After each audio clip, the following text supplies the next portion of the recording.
દક્ષિણ આફ્રિકાના હાઈવેલ્ડમાં એક એવી શાંતિ છે જેનું ભારણ અનુભવાય છે. આ એ ભાર છે જે લાખો ગ્રેનાઇટના ઈંટોથી બનેલો છે, જે કુદરતે નહીં પણ એક ગુમ થયેલી સામ્રાજ્યની ગણતરીયુક્ત મહત્વાકાંક્ષાથી ઘડાયો છે. આ છે ડઝિમ્બા દઝામાબ્વે, ગ્રેટ ઝિમ્બાબ્વે પથ્થરની મહેલ. કલ્પના કરો કે વર્ષ છે 1350. અહીં હવા લાકડાની, ધુમાડાની સુગંધ અને ગાયોના અવાજથી ઘેરાયેલી છે, જે શોના લોકોની પ્રતિષ્ઠા છે. જ્યારે તમે આ સાંકડી ગલીઓમાં ચાલો છો ત્યારે આફ્રિકન સૂર્યની તાપમાન ગ્રેનાઇટ પરથી પરાવર્તિત થાય છે, એક સૂકી તપતી ગરમી જે સાંઠ પછી પણ ટકી રહે છે. અહીં કોઈ મોટર નથી, કોઈ ચૂન નથી, કોઈ સિમેન્ટ નથી. આ છે સ્થાપત્યની સૌથી નિર્વિવાદ સ્વરૂપમાં સંપૂર્ણ, પૂર્ણ અને સંપૂર્ણપણે આત્મનિર્ભર, સંપૂર્ણ, પૂર્ણ અને સંપૂર્ણપણે આત્મનિર્ભર. આ દિવાલો દુશ્મનોને દૂર રાખવા માટે બનાવવામાં આવી નહોતી. આ દિવાલો પવિત્રતાને અંદર રાખવા માટે બનાવવામાં આવી હતી. એક રાજ્યનું સાક્ષ્ય છે જે પથ્થરમાં બોલતું હતું જ્યારે આ સીમાઓની બહારની દુનિયા માનતી હતી કે આફ્રિકા એક મૌન ખંડ છે.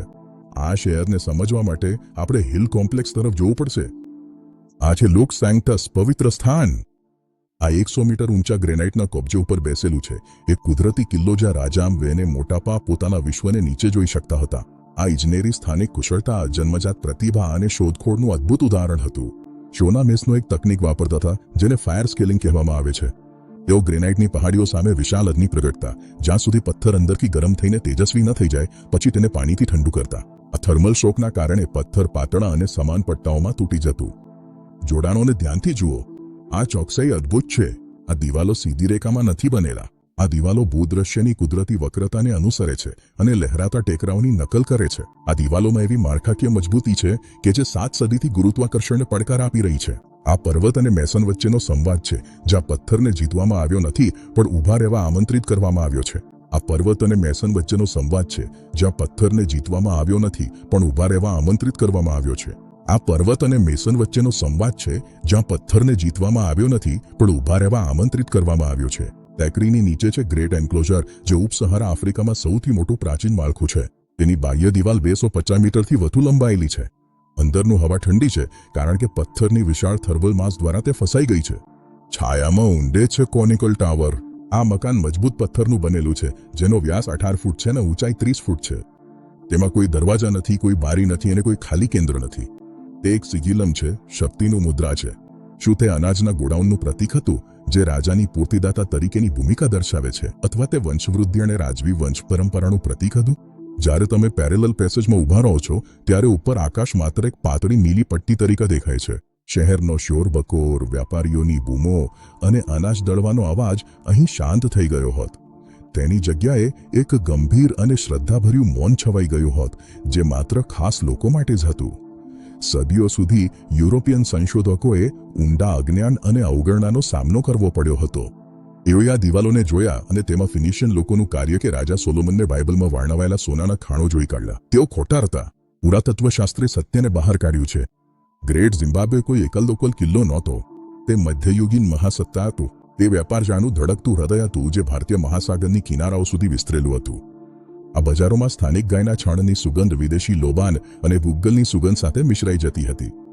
નદીઓમાંથી મળતું સોનું અને મેદાનોમાંથી મળતી દાતલ ચીની સેલાડોન અને પર્શિયન માટલીઓ માટે આપલે કરવામાં આવતી હતી. સૌથી પવિત્ર શોધોમાંથી એક છે 8 સોપસ્ટોનના પક્ષીઓ.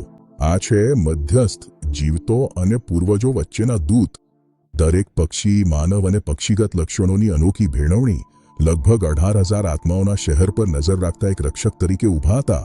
દરેક પક્ષી માનવ અને પક્ષીગત લક્ષણોની અનોખી ભેળવણી લગભગ 18,000 આત્માઓના શહેર પર નજર રાખતા એક રક્ષક તરીકે ઊભા હતા. 1450 સુધીમાં અગ્નિઓ ધીમી પડવા લાગી. શક્ય છે કે રાજ્ય પોતાની જ ભવ્યતાનો શિકાર બન્યું હતું. 18,000 લોકોને વિશાળ માત્રામાં લાકડું, પાણી અને ઉપજાઉ જમીનની જરૂર પડે છે. પર્યાવરણ થાકી ગયું હતું. વેપારના માર્ગો ઉત્તર તરફ ઝામ્બેજી નદી તરફ ખસ્યા. ધીરે ધીરે લોકો અહીંથી વિદાય લઈ ગયા. ગ્રેનાઇટને કુદરતી તત્વો પર છોડી દીધું. પણ પથ્થરો અદૃશ્ય થયા નહીં. એવો પ્રતીક બની ગયા કે જે વિરોધનું પ્રતીક છે. ઉપનિવેશવાદી રોડેશિયાના યુગ દરમિયાન આ સ્થળનું સત્ય દબાઈ દેવામાં આવ્યું. એવી સરકાર દ્વારા સેન્સર કરવામાં આવ્યું કે જેને આફ્રિકન ઇતિહાસની શક્તિથી ડર લાગતો હતો. પણ ઇતિહાસ પોતે ગ્રેનાઇટ જેવો છે. તે દફન કરી શકાય છે પણ નાશ કરી શકાય નહીં. પણ ઇતિહાસ પોતે ગ્રેનાઇટ જેવો છે. તે દફન કરી શકાય છે પણ નાશ કરી શકાય નહીં. આજે ગ્રેટ ઝિમ્બાબ્વે દરેક આફ્રિકી નીચતાના કિસ્સાને મૌન અને ઊંચા અવાજે ખંડન કરે છે. આ માત્ર ખંડેર નથી, આ સ્મારક છે, યાદ અપાવનાર છે. તે આપણને યાદ અપાવે છે કે ઇતિહાસ માત્ર પુસ્તકોમાં લખાતો નથી, એ ધરતીમાં ઉકેલાયેલો છે. તે મજૂરના પરસેવામાં અને સ્થાપત્યકારના વિઝનમાં ઉકેલાયેલો છે. આફ્રિકન સૂર્યની નીચે પથ્થરનું ઘર શાશ્વત, અડગ અને આખરે સમજાય તેવું રહી ગયું છે. આફ્રિકન સૂર્યની નીચે પથ્થરનું ઘર શાશ્વત, અડગ અને આખરે સમજાય તેવું રહી ગયું છે.